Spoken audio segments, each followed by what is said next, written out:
Welcome back. Discussion को आगे बढ़ाते हैं। फैसल साहब, आप बताइएगा क्या ऑब्जेक्टिव आपको नजर आ रहा है इस पूरी 27वीं आईनी तरमीम के पीछे, जहां पर हमें बताया जाता है कि ये चार्ट ऑफ डेमोक्रेसी का एक अनफिनिश्ड एजेंडा है कि जिसके तहत ये करना बड़ा ज़रूरी था, फेडरल कॉन्स्टिट्यूशनल कोर्ट हो और दीगर जो इसमें अमेंडमेंट्स शामिल की गई हैं।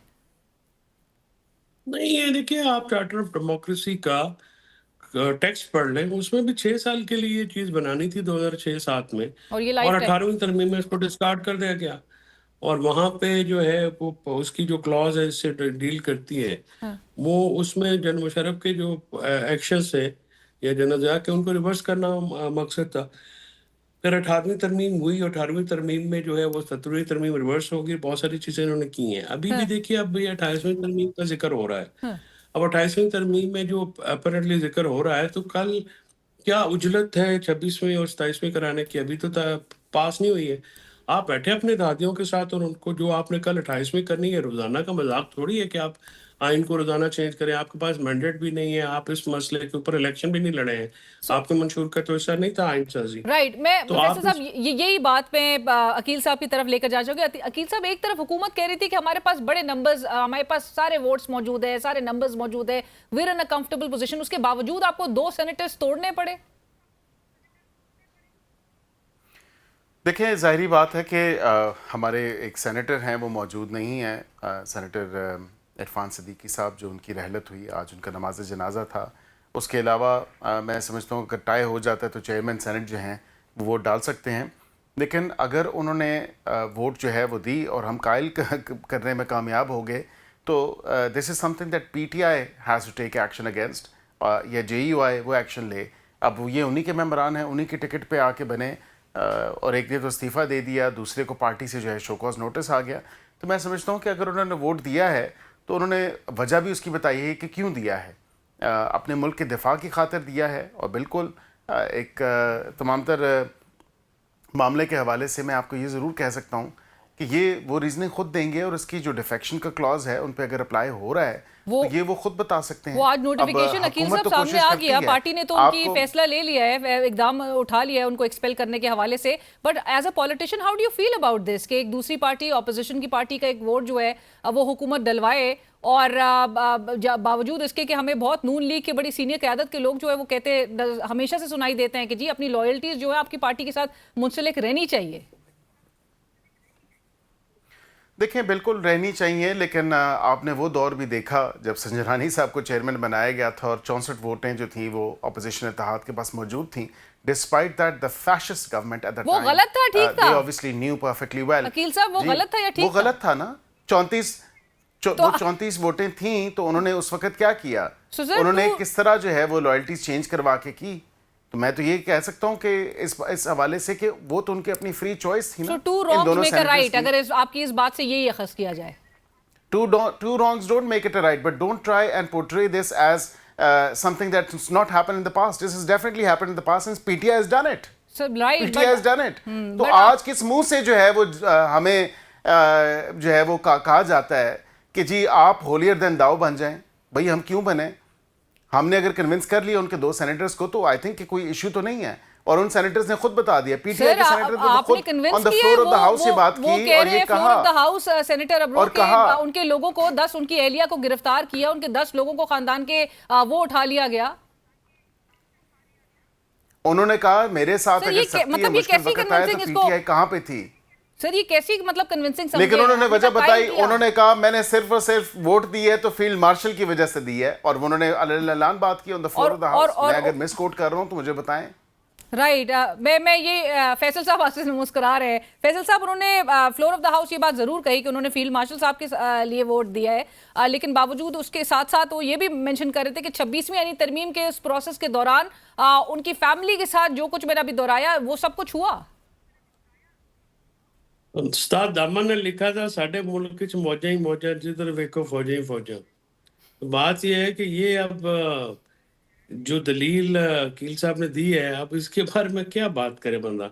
वो कह रहे हैं कि जी वो पीटीआई ने भी तो किया था तो हम भी करेंगे, तो हमने कर लिया तो कौन सा गुनाह हो गया। तो वो बात यह है कि एक सियासी अखलाकियात है ना, आपका मान लेता हूँ मैं कि ना आइन के साथ, ना कानून के साथ, ना सियासी अखलाकियात के साथ नवाज लीग का ताल्लुक नहीं है, बिकॉज जिस तरह से ना अवाम से वोटें लेके आए हैं, ना ये अवाम के मैंडेट्स हैं, ना इनको अवाम की परवाह है, ना अवाम के मुफाद की इनको कोई परवाह है। यानी जिस तरह से मामलात चल रहे हैं वो आपके सामने ही है। यानी आप आईनी तरमीम करा रहे हैं, फिर आप कह रहे हैं 27वीं अभी पकी नहीं है हांडी 27वीं की, तो 28वीं की बात गश्त है जी, वहां पे ये करेंगे वो करेंगे ऐसे करेंगे।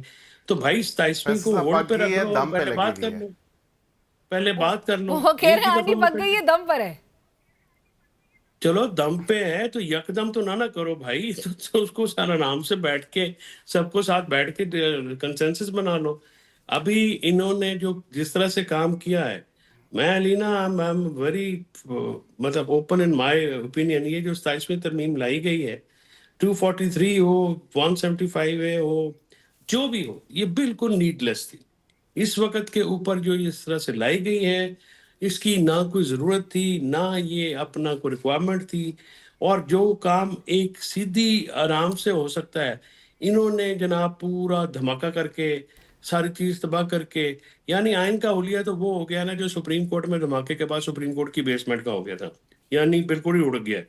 तो ये तो आप अब जो आइन है ये 2025 का नया आइन है, जिसमें ना कोई असूल मद्देनजर रखा गया है, ना कोई लीगल एंड कॉन्स्टिट्यूशन रिक्वायरमेंट को सामने रखा गया है। हाँ, बे- यानी आप मोटो और तो तमाम जजेस तर के, रिक्वायरमेंट सलीना साहबा जी पूरी जी, की मैं गई अकील हैं। साहब, मैं यही अब क्योंकि सैर आप हासिल गुफ्तगू सर हुई कमेटी हुकूमत, मैं से। ये कह रहा अकील हूँ साहब कि ये क्या जरूरत थी इस वक्त ये आईनी तरमीम लाने की, और और जजेस और की ट्रांसफर, आपको क्या देखें क्या अभी जो होना था? सिचुएशन है वो डिमांड करती है कि नहीं, अगर अब आप उनको एक तो फुटेज अगर मैंने आपके तो पास लगा नंबर लिया। पूरे हो अब गए हैं जो कि आपने हमारे पास सुप्रीम पूरे कोर्ट हो को गए हैं, जो है फैसल सेशन साहब कोर्ट ये बताएं बनाना ना, था, तो उस टाइम हमने कॉम्प्रोमाइज़ नहीं किया, आईनी अदालत से आईनी बेंच पे आए, और इसलिए आए क्योंकि पीटीआई मशावरती कॉन्सेप्ट पूरे प्रोसेस का हिस्सा थी।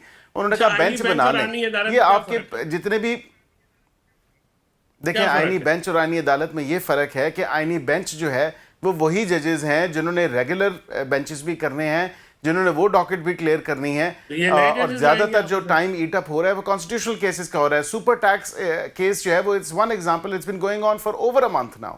तो व्हाट, तो जजेस मार्स तो से, व्हाट, वीनस से, जुपिटर से तो नहीं आएंगे तो सर, ये व्हाट? इसी सुप्रीम कोर्ट के देखिए, जजेस हैं। कॉन्स्टिट्यूशनल अगर इंटरप्रिटेशन सुप्रीम कोर्ट नहीं करेगी तो सुप्रीम कोर्ट और हाई कोर्ट झक मारेंगी। उनका तो बुनियादी जो फर्क है सबऑर्डिनेट कोर्ट से सुपीरियर कोर्ट्स का, वही तो कॉन्स्टिट्यूशनल जो इंटरप्रिटेशन होती है और कॉन्स्टिट्यूशनल पावर्स होती हैं। मतलब ये कहाँ पे आपने कौन सा कानून, कौन सा आइन पढ़ लिया, कौन से सिलसिला कर लिया? भाई बात सुने, आपने सुप्रीम कोर्ट 4 आप अपने अपीलेट फॉर्म दे दिए सुप्रीम कोर्ट समेत, तो ये लिटिगेशन हमारे माशरे में खत्म होगी जो आप ये कह रहे हैं। और लोअर कोर्ट्स है उस पर आप ने कोई तवज्जो नहीं दी। 82% से ज्यादा जो पेंडिंग लिटिगेशन है वो लोअर कोर्ट्स की है, उसमें आपने कुछ तवज्जो दी है, उस पर कुछ किया है। और मजे की बात अलीना ये है, 26वीं आईनी तरमीम में आईनी बेंचेस बनाए हैं। Islamabad high court supreme court की नाक के नीचे है, वहां पे नहीं है। Punjab high court, Lahore high court में नहीं है, केपी में नहीं है, बलोचिस्तान में नहीं है। टोटल 10% पाकिस्तान के एरिया के ऊपर वो अमेंडमेंट जो है लागू है। ये किस बट किस्म की कानून? मैं अकील साहब आपकी तरफ, और मैं चाहूंगी आप इसको तफसीलन रिस्पॉन्ड जरूर करें, क्योंकि हमारे मुल्क के जो लॉयर्स हैं वो प्रेस रिलीज के जरिए जो सिटिंग फिर जजेस जजेस हैं को ट्रांसफर वो कर थ्रेट के भाई वो तुम जी जी, हमारा कहना मानो, हम लेके तुम्हें कहाँ भेजेंगे? जी जी फैसल साहब, मैं अकील साहब से, अकील साहब सिटिंग जजेस जो हैं वो खत लिख रहे हैं चीफ जस्टिस ऑफ पाकिस्तान को, बोल रहे हैं कि किस तरह से ये जो इंस्टीट्यूशन में जो पब्लिक ट्रस्ट एक होना था वो उसको किस तरह से रोड किया गया है। टेम जजेस आप चाह रहे हैं, कंट्रोल जजेस आप चाह रहे हैं, ट्रांसफर जो जजेस की है उस पर भी आप जजेस को ही पीनलाइज कर रहे हैं। ये सब क्यों, क्या जरूरत पड़ी है इसकी? देखिए, ट्रांसफर ऑफ जजेस पे मैं पहले आपको अर्ज़ कर दूं कि उससे हमने एग्जीक्यूटिव का जो रोल था वो ख़त्म किया। पहले सदर के पास था, हमने उसी इदारे को भिजवा दिया, JCP, judicial commission of Pakistan, जो इदारा उनको एलिवेट करता है, इंडक्ट करता है, उसके साथ उनको मिसकॉन्डक्ट के हवाले से या उनकी बरतरफी के हवाले से या उनको सर्विस से रिमूव करने के हवाले से जो फोरम्स मौजूद हैं, यही वो फोरम्स हैं एसजीएससी और जेसीपी जो हमने तमाम तर जो है एग्जेक्टिव की पावर वहाँ पे दे दी। एग्जेक्टिव का तो कोई इससे काम लेना देना ही नहीं था कि जज वो ट्रांसफ़र करे, जो इदारा है मुतलका वहीं पे होना चाहिए, और हमने उस पर राइट ऑफ हेयरिंग भी उनको दिया है। अगर किसी एक जज को ट्रांसफ़र किया जाएगा, उसकी जो अदालत का या उसकी हाई कोर्ट का चीफ जस्टिस है वो भी प्रेजेंट होगा जेसीपी में, जिस अदालत वो जा रहा है, जिस हाई कोर्ट, उसका भी चीफ जस्टिस वहाँ पर होगा। और ये कम से कम ये नहीं है कि हुकूमत के पास कोई बर्तरी है उस तमाम तरह इशू के ऊपर, उसमें अपोजिशन के 2 मेंबर मौजूद हैं, उसमें 5 जज साहिबान मौजूद हैं प्लस 2 दीज जजेस एज वेल। तो मेरे नहीं ख्याल कि इतने लोग गलत हो सकते हैं, ये इतने लोग अगर आप जो भी इसको नाम देना चाहें कि वो शायद सिस्टम के ताबे हैं या हुकूमत के साथ हैं, ऐसा तो नहीं है। जी जी जी फैसल साहब, इसमें तो पूरी पार्लियामेंट गलत है, वो तो 5 जजेस हैं। देखिए ना, ये जो से आपने गिनवा दिए हैं, जो जज चीफ जस्टिस का कहना नहीं मानेगा वो हो जाएगा कि दूर दराज इलाके में। जो चीफ जस्टिस आपने उसका नहीं अभी सर, जरूरत उसका क्या हमने थी कि 73 सुप्रीम से लेकर जुडिशियल 25 काउंसिल तक ही वो भेजेगा कितने जजेस चेयरमैन। आपने ट्रांसफर किए हैं?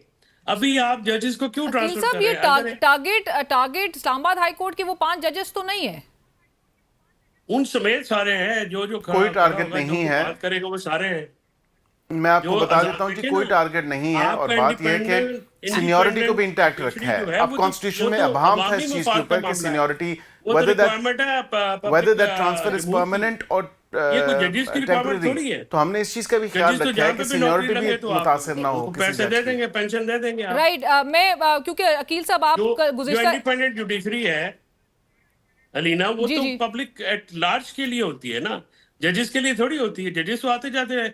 फिर आपने Right. 68 इयर्स करके एक जुडिशियल ब्राइब दी है सबको कि जी 3 साल हम आपको पर्क्स एंड प्रिविलेजेस, बड़े मतलब काम करते हैं ये जो 3 साल वो आप तो और ऑलरेडी बढ़ा रहे हैं। एग्जिस्ट करती है, फिर जो आप टेयर है सुप्रीम कोर्ट हाई को कोर्ट कह से रहे हैं कि सुप्रीम कोर्ट का, वो तो constitutional ऑलरेडी cases जो हैं, एग्जिस्ट करती So, है। वो बड़ा सुन टाइम लें, लेते हैं, फैसल और साहब। भाई उनका काम ही वो है। राइट, अकील साहब, वो कह रहे हैं कि जुडिशियल, एक तो ब्राइब आपने दी है 68 इयर्स की एक एज, और दूसरा में जो लाइफ टाइम इम्यूनिटी की बात है वो बहुत जेर बहस है कि सदर साहब को लाइफ टाइम इम्यूनिटी होगी। प्राइम मिनिस्टर साहब तक ने उसको रिफ्यूज कर दिया था इस सजेशन को। तो क्यों ये नौबत इस चीज की आई? मुफ्ती तकी उस्मानी साहब भी वो तो उन्होंने बाकायदा फतवा जो है जारी कर दिया इसी लाइफ टाइम इम्यूनिटी पर।